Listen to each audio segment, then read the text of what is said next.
اس آخری دور میں حضرت مولانا محمد الیاس صاحب رحمۃ اللہ علیہ کو اللہ تبارک و تعالیٰ نے اس کا خاص جذبہ عطا فرمایا تھا. سینے میں ان کے اللہ تعالیٰ نے ایک آگ بھر دی تھی. اس کے نتیجے میں اللہ تعالیٰ نے تبلیغی جماعت وجود میں اللہ تبارک و تعالیٰ لائے، اور الحمدللہ 4 دانگ عالم میں دنیا کے چپے چپے پر اللہ تبارک و تعالیٰ کے دین کا پیغام اس نے پھیلایا ہے، پہنچایا ہے. الحمدللہ وہ اس کام میں لگی ہوئی ہے. تو میں تو یہ سمجھتا ہوں کہ عام مسلمانوں کے لیے اس وقت اس فریضے میں شامل ہونے کا بہترین راستہ یہ ہے. بعض لوگ تنقیدیں بھی کرتے ہیں، فلاں خرابی ہے، فلاں کمزوری ہے، فلاں باتیں ہیں. ارے بھائی، معصوم اس آسمان کے نیچے انبیاء کرام کے بعد کوئی نہیں ہے. غلطیاں سب سے ہوتی ہیں اور کوتاہیاں بھی ہوتی ہیں. جب کام پھیل جاتا ہے تو اس میں افراد و تفرید بھی ہوتی ہے. یہ سب کچھ ہوتا رہتا ہے. لیکن دیکھنا یہ چاہیے کہ بحیثیت مجموعی فائدہ زیادہ پہنچا ہے یا نقصان زیادہ پہنچا.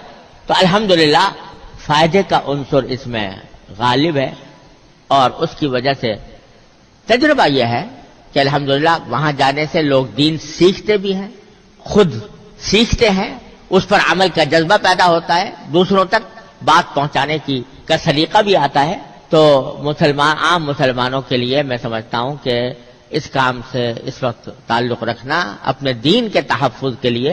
بخاری کی روایت یہ ہے کہ حضور تبوک میں تشریف فرما تھے، تو کسی صحابی نے کچھ قیامت کے بارے میں سوال کیا تو حضور نے کہا کہ 6 علامتیں جب تک ظاہر نہیں ہو چکیں گی قیامت نہیں آئے گی. اس میں سے 3 علامتیں تو وہ تھی کہ جو حضور کے انتقال کے فوراً بعد ظاہر ہو گئی، اور 3 ہیں یہ آخری زمانے کی علامتیں، وہ میں آپ کو پڑھ کر سنا رہا ہوں.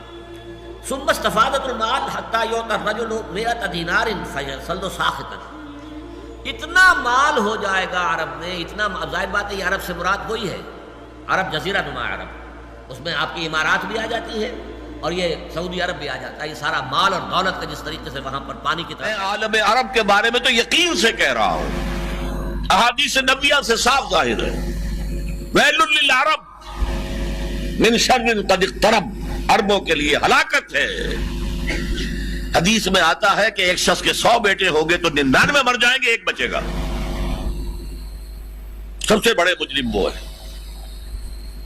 ان کی مادری زبان میں اللہ کا کلام، اور انہوں نے اللہ کے کلام کے پیچھے اپنے آپ کو نہیں لگایا، اسے اپنا امام نہیں بنایا. کہتے ہیں وَجْعَلْهُ لَنَا إِمَامًا وَنُورًا وَهُدًى، اسے ہمارا امام بنا دے. تم بناؤ گے تو بنے گا نا امام.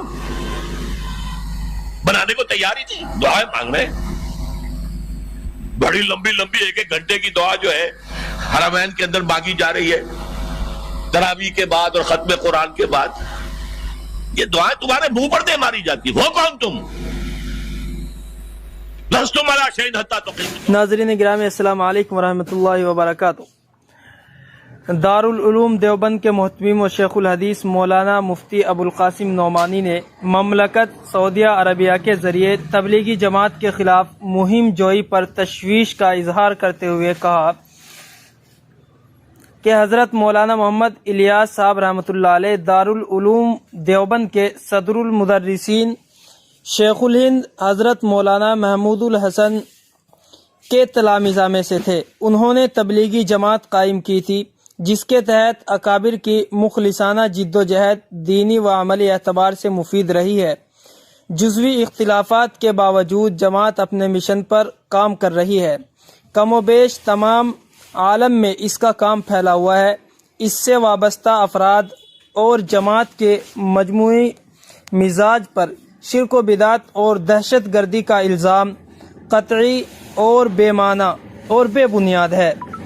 دارالعلوم دیوبند اس کی مذمت کرتا ہے اور حکومت سعودیہ عربیہ سے مطالبہ کرتا ہے کہ وہ اس سلسلے میں اپنے فیصلے پر نظر ثانی کرے اور تبلیغی جماعت کے خلاف. یہ میڈیا کے لوگ ان کو شرم نہیں آتی، اتنے بے شرم ہیں یہ لوگ کہ ایسے وقت میں بجائے لوگوں کو جوڑنے کے حسب روایت، حسب عادت اور اپنی منافقت اور اپنی خوشامد اور بلکہ جرنلزم کے نام پر دھبا ہیں یہ لوگ جو ایک مذہب کو اس سے جوڑ رہے ہیں.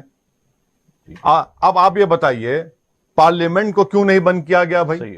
13 مارچ کو منسٹری آف ہیلتھ کہتی ہے کہ یہ کووڈ جو ہے ہیلتھ کا نہیں ہے. پارلیمنٹ چلتا ہے, آپ مدھیہ پردیش کوئی قادیانی, کوئی مرزائی لابی کسی قسم کی انٹرنیٹ پر پوسٹ ڈال دے, گستاخی رسالت کی پوسٹ ہو, تمہیں بڑے افسوس سے کہتا ہو کتنا وہ کافر اس گستاخی کو نہیں پھیلا رہا ہوتا جتنا انجانے میں ہمارا نوجوان پھیلا رہا ہوتا ہے.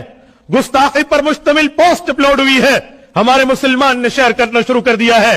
ہاں دیکھیے ان کافروں نے یہ گستاخی کی, ہاں آگے بھیج دیجئے ان بے ایمانوں نے یہ گستاخی کی. مسلمانوں کیا کر رہے ہو؟ خدا کی قسم علماء سے پوچھئے, رسول اللہ صلی اللہ علیہ وسلم کے دور میں گستاخان رسول موجود تھے, وہ گستاخی کرتے, صحابہ کی تلواریں ان کو جواب دیا کرتی تھی. لیکن حدیث کی کتابیں کھنگال لیجئے, گستاخوں کی گستاخی کے الفاظ ہمیں نہیں ملتے.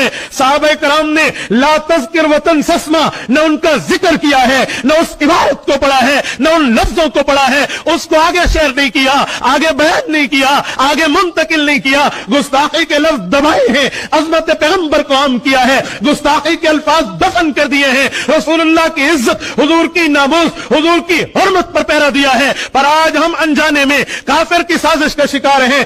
اس نے اپنی آئی ڈیز پر اتنا فالوورز نہیں. روایت یہ ہے کہ حضور تبوک میں تشریف فرما تھے, تو کسی صحابی نے کچھ قیامت کے بارے میں سوال کیا, تو حضور نے کہا کہ 6 علامتیں جب تک ظاہر نہیں ہو چکیں گی قیامت نہیں آئے گی. اس میں سے 3 علامتیں تو وہ تھی کہ جو حضور کے انتقال کے فوراً بعد ظاہر ہو گئی, اور 3 ہیں یہ آخری زمانے کی علامتیں, وہ میں آپ کو پڑھ کر سنا رہا ہوں. ثم استفادت المال حتى يؤتى الرجل 100 دینار فيصل ساخطا. اتنا مال ہو جائے گا عرب میں, اتنا, ظاہر بات ہے یہ عرب سے مراد وہی ہے, عرب جزیرہ نما عرب, اس میں آپ کی امارات بھی آ جاتی ہے اور یہ سعودی عرب بھی آ جاتا ہے. یہ سارا مال اور دولت کا جس طریقے سے وہاں پر پانی کی طرح پھیل رہا ہے, مال اتنا عام ہو جائے گا کہ یہ حالت ہو جائے گی کہ ایک شخص کو 100 دینار بھی دیے جائیں گے تب بھی وہ ناراض ہوگا, کیا دیا مجھے, کچھ بھی نہیں دیا.